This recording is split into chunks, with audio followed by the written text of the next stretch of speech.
दोस्तों इनसे मिलिए, ये है बजिंदर सिंह, सॉरी प्रॉफिट बजिंदर सिंह, जिनके छूते ही गूंगे बोलने लगते हैं। ये तेरी बहन बोल नहीं सकती थी? नहीं बोल सकती थी। हाँ बेटे, अभी क्या हुआ? बोलने लगी।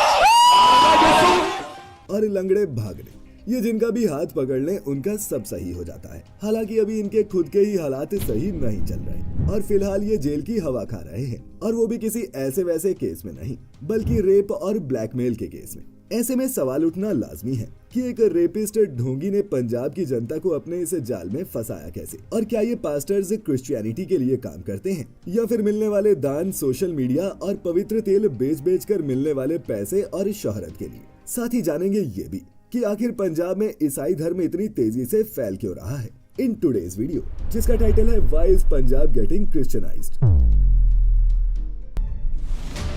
इसकी गंदी आत्मा उठाओ, निकल जाओ, छोड़ो, फ्री।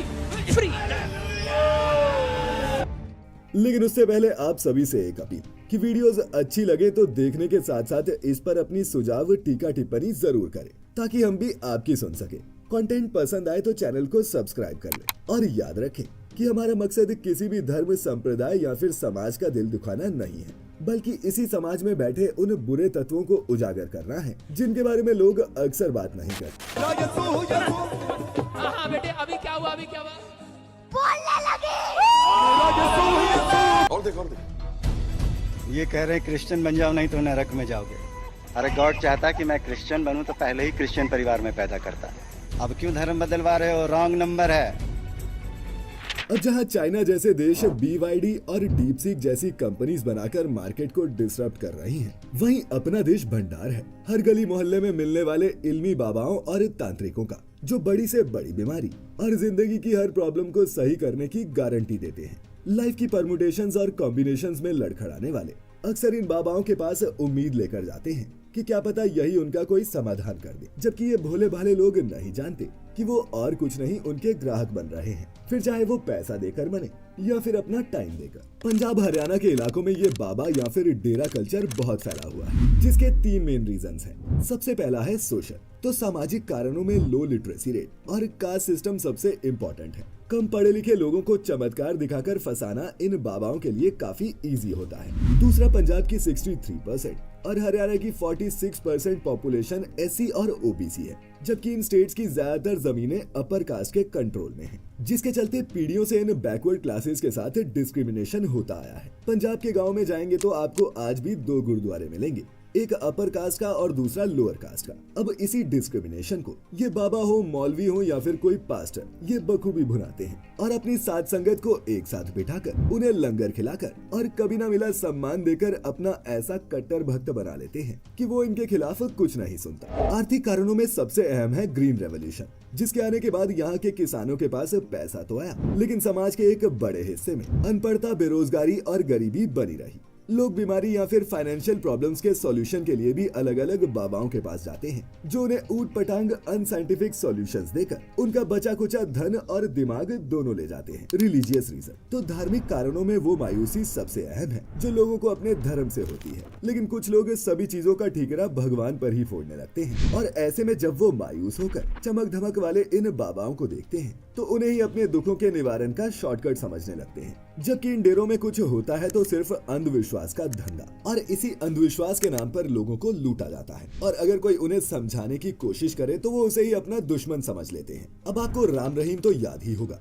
उसकी गुफा और रंगरलियों के बारे में आप भी न्यूज में देख चुके होंगे, लेकिन इसके बावजूद भी उसके प्रेमी भक्त नहीं मानते कि बाबा ने कुछ गलत किया है, और वो जब भी परोल पर बाहर आता है, जो ज्यादातर उसे किसी इलेक्शन से पहले मिलती है, तो उसके यही भक्त फूलों की चादर बिछाकर उसका स्वागत करते हैं। हमने भी फैक्टिफाइड हिंदी पर आसाराम का काला चिट्ठा खोला था कि कैसे उन्होंने एक 16 साल की बच्ची का बलात्कार किया, जो कोर्ट में प्रूव भी हो चुका है, लेकिन उसके भक्तों ने कमेंट्स में हमें देशद्रोही, मूर्ख, हिंदू विरोधी और मिशनरीज का एजेंट क्या क्या टैग्स नहीं दिए, जबकि असल में हमारा किसी भी आदमी या समाज को बदनाम करने का कोई इरादा नहीं। These are simply facts on your face। अब आप भी सोच रहे होंगे कि पंजाब में क्रिश्चियनिटी डिस्कस करते करते हम हरियाणा के डेरों और अब बापू आसाराम तक कहां पहुंच गए। तो दोस्तों ये सब एक्सप्लेन इसलिए करना पड़ा क्योंकि जो टारगेट ऑडियंस इन डेरों, मजारों और झाड़ फूक वालों की है, उसी टारगेट ऑडियंस को टैप किया है इन क्रिश्चियन मिनिस्ट्रीज ने। पंजाब में इतनी बड़ी संख्या में लोगों का क्रिश्चियनिटी में कन्वर्ट होने के भी यही 3 कारण हैं, जो मैंने आपको अभी एक्सप्लेन किए। तो बता दें कि क्रिश्चियनिटी पंजाब में 19th सेंचुरी में ब्रिटिशर्स के साथ है। फिर चर्च ऑफ इंग्लैंड और अमेरिकन रेस्बिटेरियन चर्च ने अपने मिशनरीज भेजे, जिन्होंने यहाँ हॉस्पिटल्स और स्कूल्स खोलकर लोकल्स को अपनी तरफ अट्रैक्ट किया। अमृतसर और लाहौर के आसपास के छोटे छोटे गाँव में चर्चेस खोली गए, जिसका असर ये रहा कि एक बहुत छोटी सी पॉपुलेशन, जिसमें ज्यादातर लोअर कास्ट थे, उन्होंने मिशनरीज के एजुकेशन और इक्वालिटी के मैसेज को देखकर क्रिश्चियनिटी को एक्सेप्ट कर लिया। लेकिन सिखिज्म और हिंदुइज्म के डोमिनेंस की वजह से ये यहाँ ज्यादा स्प्रेड नहीं हो सका। ट्रेडिशनल क्रिश्चियन मिशनरीज ने भी अपना फोकस कन्वर्जन से ज्यादा कम्युनिटी सर्विस और अपने छोटे प्रेयर ग्रुप्स पर लगा लिया। 2011 के सेंसस के मुताबिक पंजाब में क्रिश्चियन पॉपुलेशन सिर्फ 1.26% थी, यानी कि लगभग 3.5 लाख लोग। लेकिन कई रिसेंट रिपोर्ट से सजेस्ट करती हैं कि ये आंकड़ा अब काफी बढ़ चुका है, स्पेशली रूरल एरियाज में। और इसका एक बड़ा क्रेडिट जाता है 2010 के आसपास यहाँ शुरू हुई कई क्रिश्चियन मिशनरीज को। बजिंदर सिंह जैसी मिनिस्ट्रीज 21वीं सदी में जोर पकड़ती पेंटेकोस्टल मूवमेंट के साथ उभरी, जो इमोशनल प्रीचिंग, मिरेकल हीलिंग्स और सोशल मीडिया का इस्तेमाल करती है।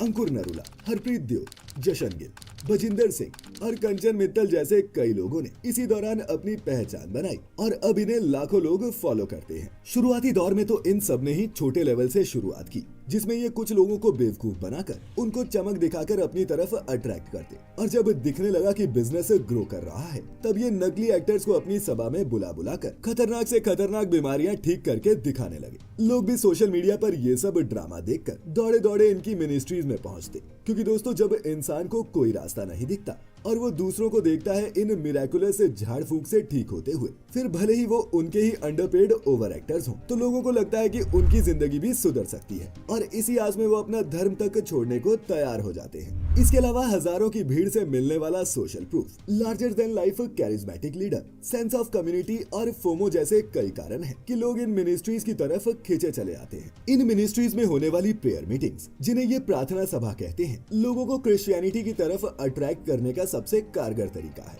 इन प्रेयर मीटिंग्स में हजारों लोग शामिल होते हैं और इनकी सबसे बड़ी हाईलाइट होती है फेक मिराकुलस हीलिंग्स, जिसमें इनफर्टिलिटी से लेकर कैंसर जैसी जानलेवा बीमारियों को भी ठीक करने का दावा किया जाता है। लेकिन दोस्तों अगर इसकी साइंस में जाएंगे तो इन प्रेयर मीटिंग्स और इमोशनल स्पीचेस के दौरान लोगों के ब्रेन में डोपामाइन नाम का केमिकल रिलीज होता है, जो उन्हें एक टेम्पररी हाई देता है, और यही हाई उन्हें बार बार इन चर्च इवेंट्स में जाने के लिए मोटिवेट करता है।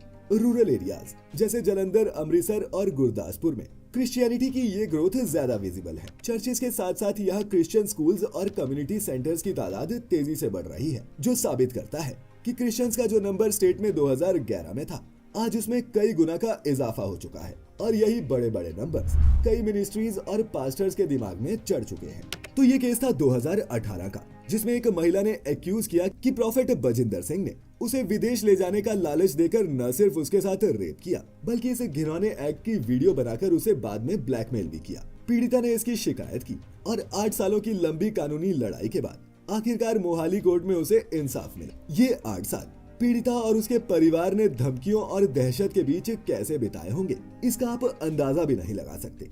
छोटे मोटे केस तो ये यूं ही रफा दफा करवा देते, लेकिन कोर्ट ने इस केस में खूब सख्ती दिखाई और एक एग्जाम्पलरी जजमेंट दी। दरअसल पहले सेक्सुअल हरासमेंट पर 7 साल तक की ही सजा हो सकती थी, लेकिन निर्भया केस के बाद इस सेक्शन के अंडर सजा को बढ़ाकर लाइफ इम्प्रिजनमेंट कर दिया गया था, और बजिंदर सिंह को ये मैक्सिमम पनिशमेंट देकर कोर्ट ने भी धर्म की आड़ में गरीब और कमजोर लोगों का शोषण करने वाले इन अपराधियों को एक तल्ख मैसेज दिया है। अब जाहिर है बजिंदर के वकील इसे हाई कोर्ट में भी चुनौती देंगे, लेकिन आपको बता दूं कि बजिंदर सिंह कोई पहली बार जेल की हवा नहीं खा रहा। इनकी खुद की ही वेबसाइट पर लिखा है कि 8th क्लास से ही ये बुरी संगत में पड़ गए थे और खूब लड़ाई झगड़े किया करते। एक केस में तो ये 1.5 साल की जेल भी काट चुके हैं। फिर ये आगे लिखते हैं कि जेल में ही इन्हें बाइबल मिली, जिसके बाद से इनकी जिंदगी बदल गई और ये एक गुंडे से पास्टर बन गए। अब दोस्तों आपको बता दूं कि प्रॉफेट बजिंदर सिंह मिनिस्ट्री, जिसे church of glory and wisdom के नाम से भी जाना जाता है, पंजाब की एक सबसे बड़ी क्रिश्चियन मिनिस्ट्री है, जिसकी ब्रांचेस पंजाब के जालंधर और मोहाली के अलावा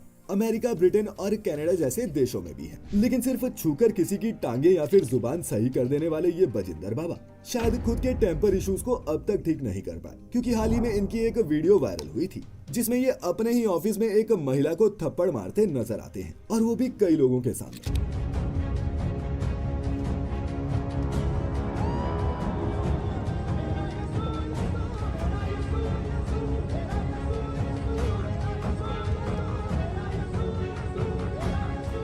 जिसे देखकर इनकी मनोस्थिति का अंदाजा लगाया जा सकता। वैसे भी धार्मिक लबादे पहने ये दरिंदे जब लाखों की भीड़ को अपनी उंगलियों पर नाचते देखते हैं तो खुद को भी किसी भगवान से कम नहीं समझते। फिर चाहे वो राम रहीम हो या फिर आसाराम, ताकत के नशे में चूर इन बाबाओं को लगता ही नहीं कि इनके लिए कुछ भी नामुमकिन या फिर गैर कानूनी है।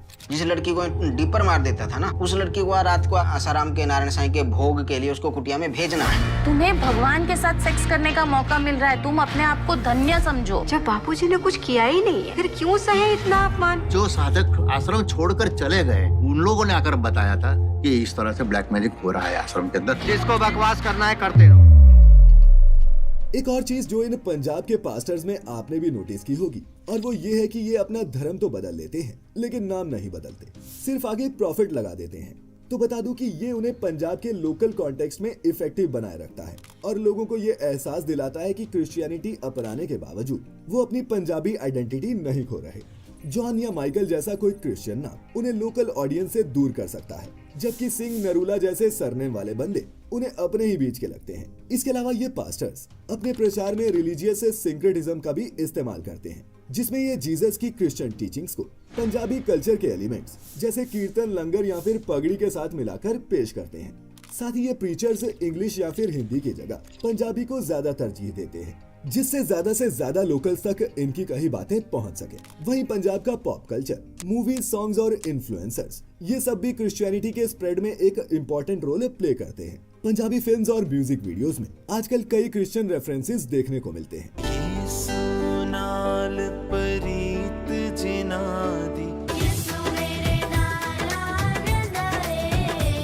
बल्ले बल्ले यसु तेरी बल्ले बल्ले। इन्फ्लुएंसर्स भी इस ट्रेंड को हाइप कर रहे हैं। कोई चर्च के इवेंट का व्लॉग बनाता है तो कोई लोकल क्रिश्चियन वेडिंग की रील। ये सब देखकर भी नई जनरेशन को लगता है कि यार ये तो बहुत कूल है। पंजाबी यूथ जो ऑलरेडी स्वैग और स्टाइल का दीवाना है, इन सिंबल्स और वाइब्स को चाहते ना चाहते हुए अपना रहा है। वहीं सेलिब्रिटीज को भी इन मिनिस्ट्रीज के इवेंट्स पर बुलाया जाता है ताकि इन्हें और वैलिडेशन मिल सके। परमेश्वर ने डायमंड को ढूंढा है। जाओ एक आशीर्वाद दे रहा हूँ, वो 200 करोड़ के मालिक आप ही हो यीशु मसीह के नाम में।